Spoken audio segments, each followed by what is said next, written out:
Jesus Cristo diz: a semente que caiu na boa terra são os que, tendo ouvido de bom e reto coração, retêm a palavra.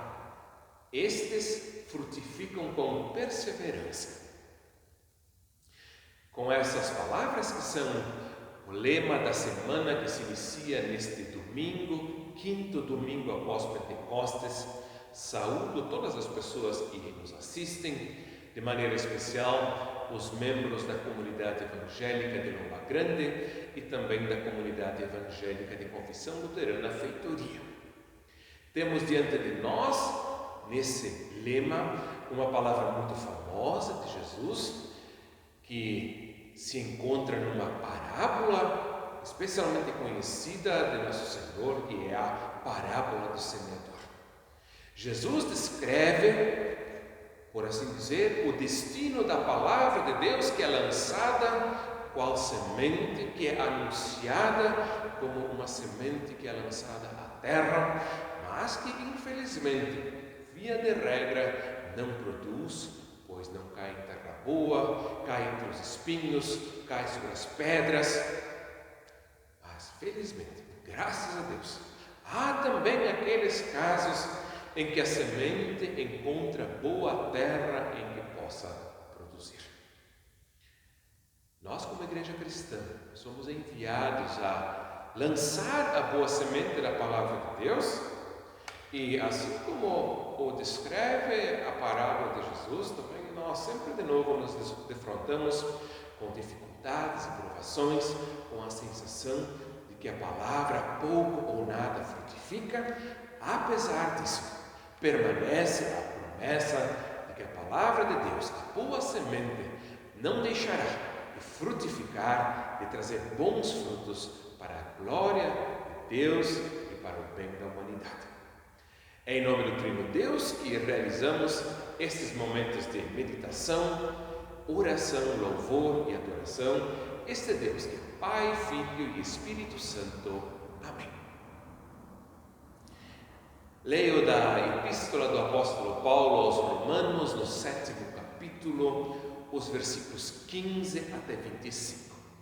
O apóstolo assim escreve e diz: porque nem mesmo compreendo o meu próprio modo de agir, pois não faço o que prefiro e sim o que detesto. Ora, se faço o que não quero, consinto com a lei que é boa. Neste caso, quem faz isto já não sou eu, mas o pecado que habita em mim.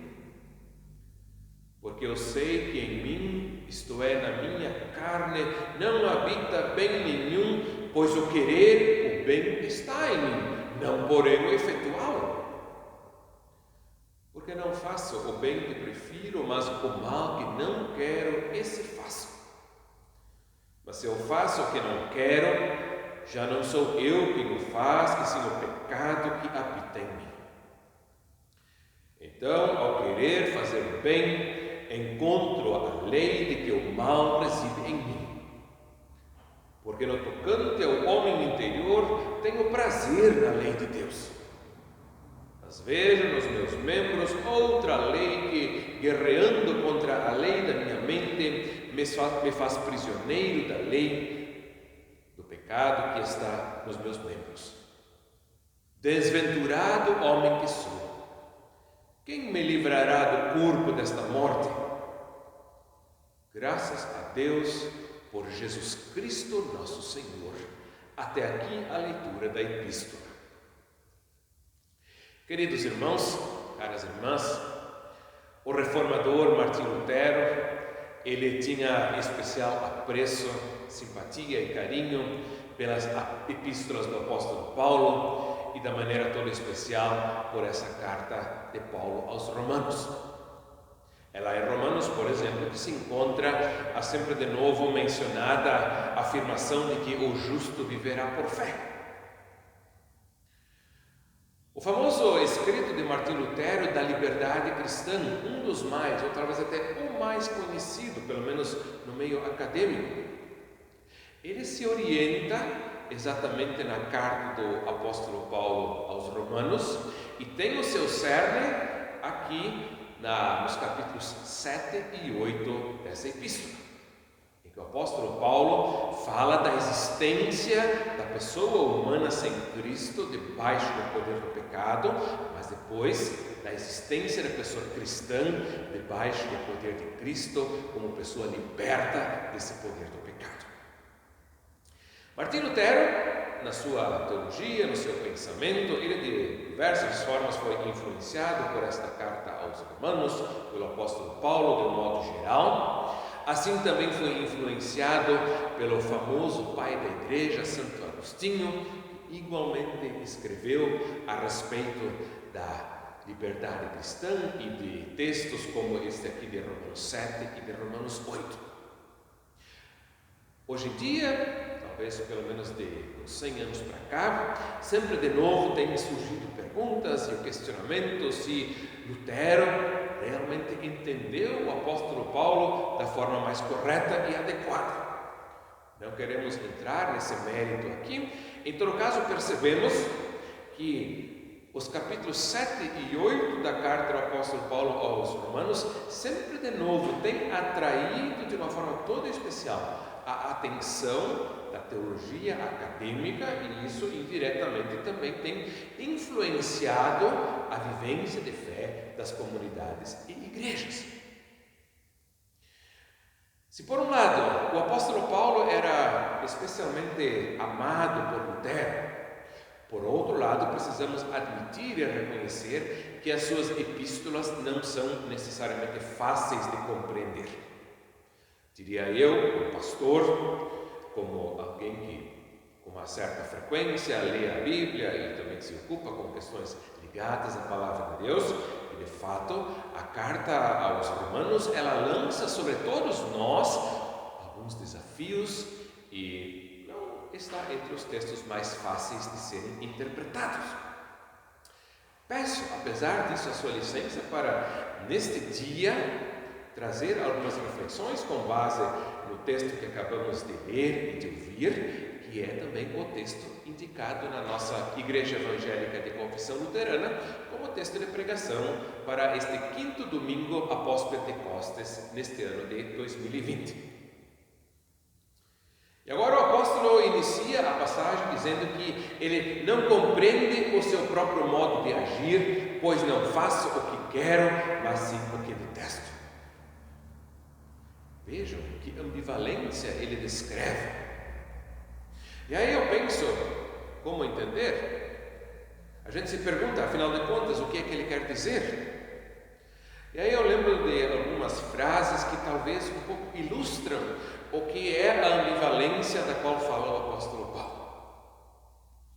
Temos, por exemplo, aquela famosa frase, geralmente atribuída a outras pessoas, mas que também poderíamos atribuir a nós mesmos, que diz: faça o que eu digo, mas não faça o que eu faço. Se nós aplicarmos essa frase a nós mesmos, nós vamos estar com isso, pelo menos indiretamente, confessando. De fato, há coisas que eu digo, que eu afirmo, que eu confesso, como certas, como boas, mas que nem sempre eu pratico no meu dia a dia. Existe, pois, uma ambivalência, uma ambiguidade, até uma contradição entre o falar e o fazer, não apenas na vida dos outros, mas também na minha. A nossa civilização ocidental, ela tem descrito o ser humano sempre de novo como um ser racional. Mas, todavia, no entanto, porém, a nossa realidade cotidiana sempre de novo nos mostra quão pouco nós de fato somos racionais. E por isso eu gosto de lembrar uma frase que uma vez uma seminarista disse para mim: a lógica não explica quase nada. A psicologia, ela talvez poderia também aqui trazer algumas explicações para mostrar quantas coisas acontecem na nossa vida que não vêm da razão, mas que vêm do instinto, da inclinação, que vem lá do suco até do inconsciente. Nem mesmo eu compreendo defendo o meu próprio modo de agir, porque não faço o que prefiro, e sim o que detesto. E aí o apóstolo Paulo segue dizendo: pois é, eu bem que gostaria de cumprir a lei de Deus, a vontade de Deus, que de alguma forma ela está presente na criação. Os gregos falavam do logos divino, que a razão é capaz de captar. O apóstolo Paulo, além disso, ele vai mais longe e sabe que não apenas a criação, ela de alguma forma ela apresenta vestígios da presença e da vontade de Deus, mas acima de tudo, a Torá, a lei de Deus, concedida a Moisés e explicitada no Antigo Testamento, declara qual é a vontade de Deus. Ele diz: eu sei que essa vontade de Deus é boa e certa, e bem que eu gostaria de cumpri-la. E no entanto eu percebo na minha vida uma força que me domina, e essa força se chama pecado. Já fiz aqui em outras ocasiões a distinção entre pecado no singular e pecados no plural. O pecado original, como sendo a incredulidade, que daí se expressa em pecados de falta de amor ao próximo, matar, roubar, adulterar e outras coisas mais. O pecado, diz o apóstolo Paulo, é uma força que me domina e da qual eu não posso me libertar por mim mesmo. Na minha carne, não no corpo apenas, mas na minha pessoa, na minha existência, sem a presença de Deus, sem o agir de Deus, não existe bem nenhum. Também sobre isso eu já falei nesses vídeos em outras ocasiões, como a nossa modernidade ocidental tem dificuldade em lidar com esse tipo de afirmação. Parece que a Bíblia, ou poderíamos, quem sabe, dizer a tradição judaico-cristã, estaria difamando o ser humano. Seria isso uma espécie de, como então os mais entendidos dizem, uma espécie de negativismo antropológico? Uma percepção negativa do ser humano? Eu diria que isso aqui não é uma antropologia pessimista, mas é uma antropologia realista. Ela não quer difamar o ser humano, mas quer mostrar de uma forma realista como somos cada um de nós. Claro que Jesus Cristo, por exemplo, disse que nós que somos maus, apesar disso, somos capazes de boas obras. E isso é o que vemos felizmente no nosso dia a dia. E, no entanto, lá dentro de nós carregamos a inclinação de não querermos amar a Deus acima de todas as coisas, nem ao próximo como a nós mesmos. Carregamos dentro de nós o egoísmo. E desse nós não somos capazes de nos libertar por nós mesmos. Nem com pouco, nem mesmo com muito esforço. E por isso o apóstolo Paulo precisa afirmar também sobre si, e assim sobre toda a humanidade: em minha carne, quer dizer, em mim, sem o agir de Deus, não habita bem nenhum. E aí ele segue e repete, na verdade, os mesmos raciocínios. Eu tenho prazer na lei de Deus, quer dizer, eu sei que ela é certa, bem que eu gostaria. Quem nunca passou por situações como essas? Eu queria ter sido mais educado, eu queria ter sido mais gentil, mas naquela hora me escapou aquela palavra maliciosa, maldosa, venenosa, aquele olhar malicioso, aquela ação violenta, e lamentamos e nos arrependemos e percebemos essa ambivalência dentro de nós. Sou prisioneiro da lei do pecado, diz o apóstolo Paulo, e com isso nós vemos indiretamente essa referência ao Tratado da Liberdade Cristã de Lutero, que fala do cativeiro e da liberdade cristã. E aí o apóstolo Paulo, ele vai chegando quase ao final para perguntar, apavorado: quem me livrará do corpo dessa morte? Quem é que vai me salvar dessa ambivalência? Dessa percepção de que eu sou preso debaixo de uma força que é o pecado, da qual eu não sou capaz de me libertar. E aí o apóstolo Paulo encerra o que ele vai desenvolver no capítulo 8, no que não vamos entrar aqui hoje, dizendo aqui: graças a Deus por Jesus Cristo, nosso Senhor. Que bom que nós, como pessoas cristãs, por um lado, claro, precisamos reconhecer que não somos diferentes disso que o apóstolo Paulo aqui descreve, mas que essa não é a última palavra sobre nós. Pelo contrário, a última palavra sobre nós é Jesus Cristo, nosso Senhor, o Evangelho, que é poder de Deus para a salvação. E nós, como igreja cristã, como comunidade de Jesus Cristo, somos incumbidos de levar ao mundo essa boa notícia de Jesus Cristo, nosso Senhor e Salvador, que liberta da força do pecado e perdoa também os pecados, nos chamando à reconciliação com Ele e também uns com os outros.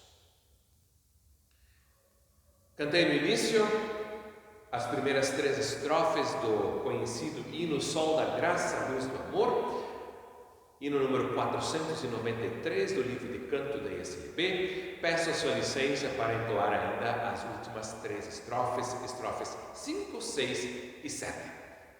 493 do livro de canto da ISLB.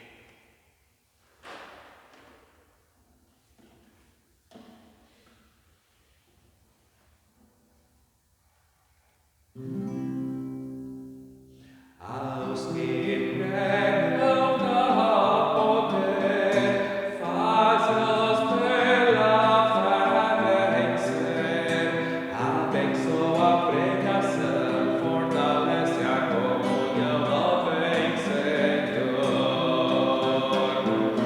Tua luz nos faz ver que sentamos terra poder.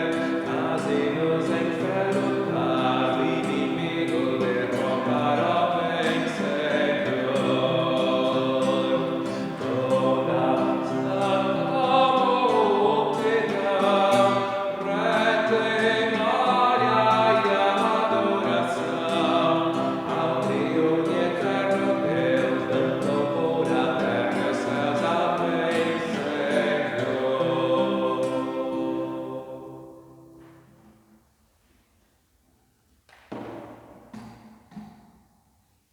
Oremos. Bondoso Deus, nosso Pai, graças rendemos que a Tua palavra é aquela boa semente que produz bons frutos.